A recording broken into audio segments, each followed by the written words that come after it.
Most people think spreading money across investments is just common sense. It's actually solving a mathematical problem they don't realize exists. Here's the thing about putting all your eggs in one basket. You're not just taking a bigger risk. You're mathematically guaranteeing that your outcomes will swing harder in both directions. One year your investment soars. The next, it tanks.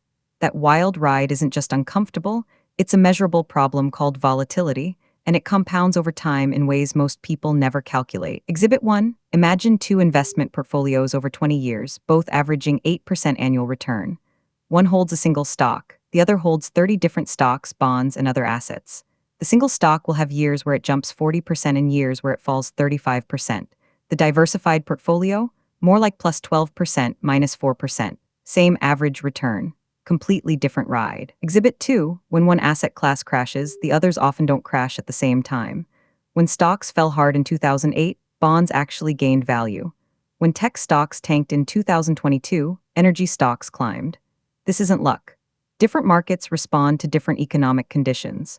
By holding multiple types, you're essentially hedging against the specific bad year any one of them might have. Exhibit 3. This is where the math gets interesting. A portfolio of uncorrelated assets, things that don't move together, produces lower overall volatility than any single holding inside it. You're not giving up return potential. You're just smoothing out the path to get there.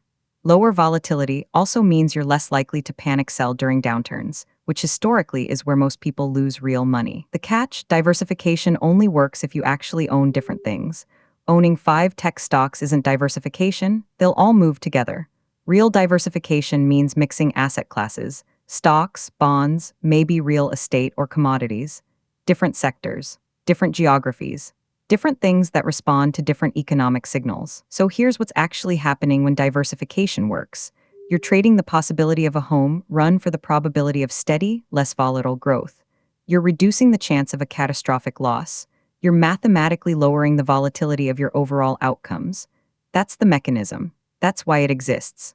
Not because it sounds wise, because the numbers back it up. This video is for educational and informational purposes only and is not financial advice.